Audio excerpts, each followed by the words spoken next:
Now, if you were going to have cosmetic surgery, would you do your research beforehand on the surgeon performing it? Well, only a quarter of people surveyed said that they would in a new report out, warning that thousands could be at risk of a botched body. So just how safe is cosmetic surgery these days? Joining me to discuss this is patient safety campaigner Peter Walsh. And these findings saying that people are recklessly rushing into what effectively are serious procedures, they're operations. It's so readily available in terms of options and pricings now. People see it as going for a facial or going to have their hair dyed. Yes, we're talking about a burgeoning multi-million-pound industry. And what's disappointing is sometimes the way that these treatments are marketed to people is actually preying on people's vulnerability at a very difficult time for them personally. It's a huge decision to make to undergo any form of surgery, especially when it's not strictly necessary. And so it's really important that people think carefully about whether they really want it and they fully understand all of the risks associated with the surgery, because any surgery carries risks. Considering it is still a growing industry, and as you said, it's a multi-million-pound industry, statistics say that 1 in 4 people don't do their research properly. Yeah, that's true. And we've had people come to my charity who've suffered as a result of substandard cosmetic surgery and other cosmetic treatments. It can be life-changing, devastating for people.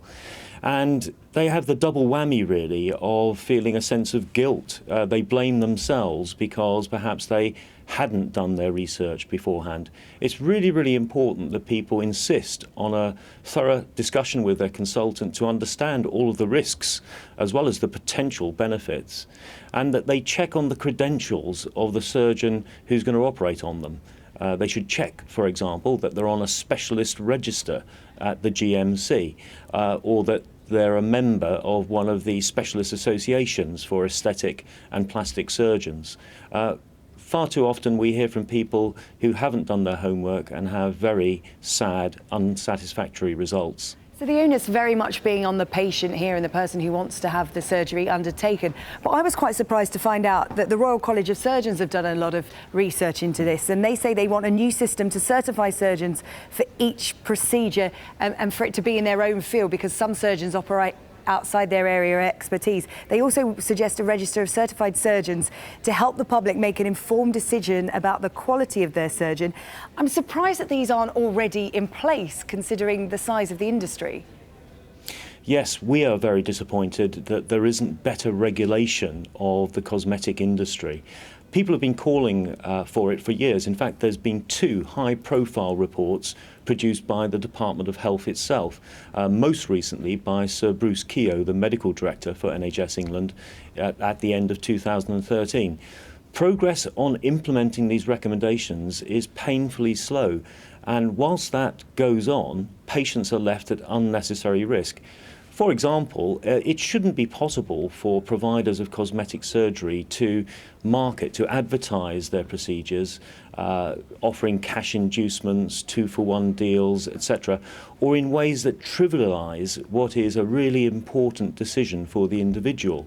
There needs to be tougher checkups on the providers of health service to make sure that they're getting proper informed consent from patients before they treat them.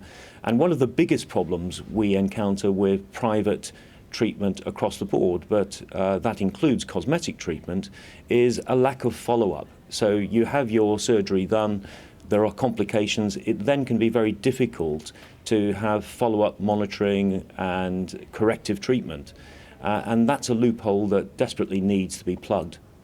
You mentioned advertising there, and I know that the Advertising Standards Authority have clamped down on a number of ads that are trivialising things like boob jobs and nose jobs. They've clamped down on that. But there needs to be some sort of regulation on what seems to be a price war. As the industry grows, surgeons seem to be competing on price. You do see people travelling abroad for cheaper treatment. In Thailand, for example, thousands of people from Australia, the United States, England travel there for cheaper surgery. And also you get things like, I get a lot of spam emails from people like Groupon advertising discounts for cosmetic surgery. Yes, it's very dispiriting to see that sort of trivialisation of what's a potentially life-changing decision for people, and that's one of many improvements to the regulation of the industry that we want to see. Another one really is about empowering the patient. Now, you have to appreciate that some, not all, but some people who are choosing to undergo cosmetic treatment are themselves vulnerable at that time. They need to be supported in making an informed decision. And one of the things that isn't present in the private sector, where the vast majority of cosmetic treatment takes place, is a proper system of support and independent advice for people if things do go wrong. In some places where it's done badly, it's a murky industry lacking in transparency. People don't know about their rights. They don't know how to complain or to get safety concerns looked into at a hospital or clinic where they've been treated. And they haven't got the guarantee, as an NHS patient would have, of independent help and support and advice with their complaint. Often people find it difficult to find their way to us as a specialist charity. So all of this needs to be addressed, and if we empowered the patient, that's one part of the jigsaw, but you also need rigorous regulation of the industry itself. OK, Peter, I just want to bring in Sarah Burge, who's a multiple-time plastic surgery patient, so he's well placed to speak about this from a patient's point of view. Sarah, how much research did you do before undertaking your cosmetic surgery? Good morning to you.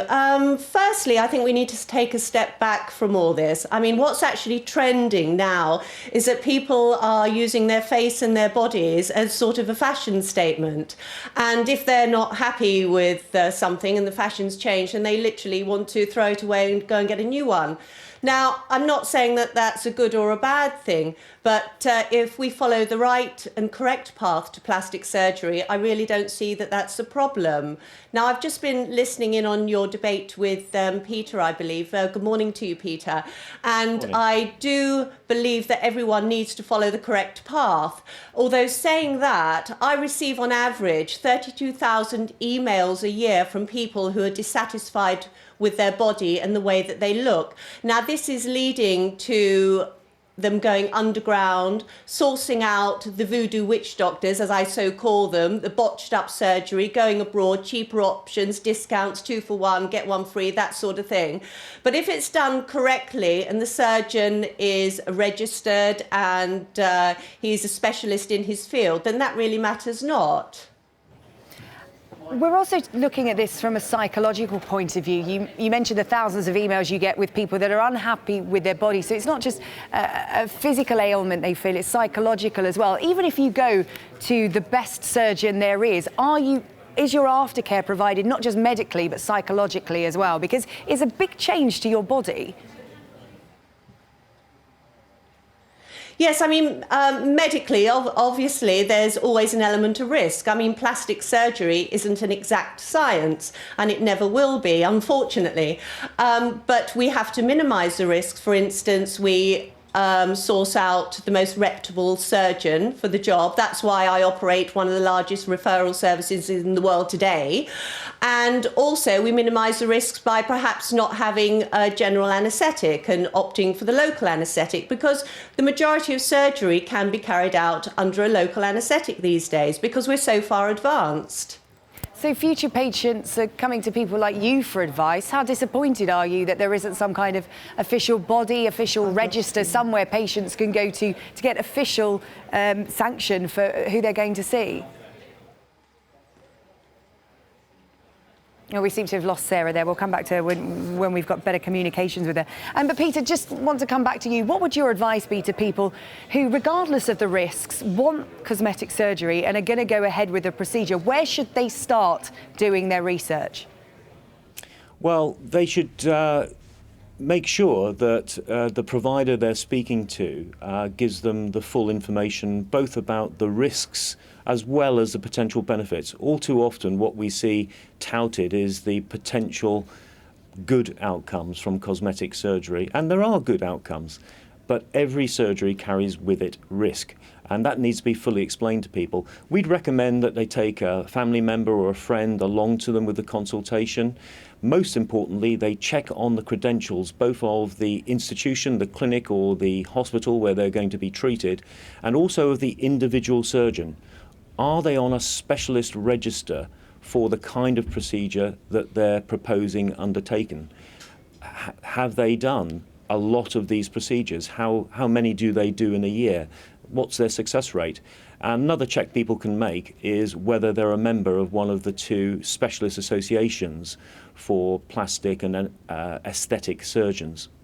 But even a good surgeon can go bad. If something does go wrong with a procedure like this, there's a certain stigma attached, isn't it? If you've had cosmetic surgery, it's not life-threatening. A lot of patients won't know their rights, will be too embarrassed to follow it up. What rights do they have, Peter? Well, they have a right to make a complaint, for example. All these organisations should be regulated by the Care Quality Commission and are required to have a complaints procedure. But private patients, unfortunately, don't have the full rights that an NHS patient would have. For example, there's no final independent arbitration in the sense of an ombudsman, which any of us who are NHS patients would have. And people aren't as routinely told about places they can get independent advice and support, such as my charity. Now, that's where the regulators could be more robust in insisting that people get information to inform their decision whether or not to have the surgery in the first place, so that they know about the risks and they have a cooling off period before they actually undertake the surgery.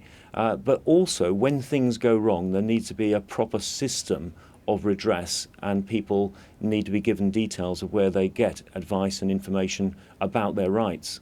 OK, Peter, I'll leave the final word to Sarah. Sarah, you've had a number of procedures done and you're happy with the work you've had done. You've been very lucky with the treatment you've had. What would your advice be to anyone sitting at home thinking about having cosmetic surgery? Well, I mean, plastic surgery actually saved my life, because if I didn't have plastic surgery many years ago, when I was beaten to a pulp and my face was rearranged for me, I would have either became a crazed alcoholic, or I would have topped myself. And this is many of the letters I receive with this content in, that because they can't get the plastic surgery that they need because they can't afford it and the NHS won't supply it to them, they're actually having suicidal thoughts. Now, as much as I agree with what Peter's saying, a lot of people are in so much of a hurry and so desperate. I mean, we're really talking going to desperate measures to source out any way and means of having the surgery that they think that they need. OK, Sarah Burge, Peter Walsh, thank you for talking to us here on Sky News this morning. Thank you.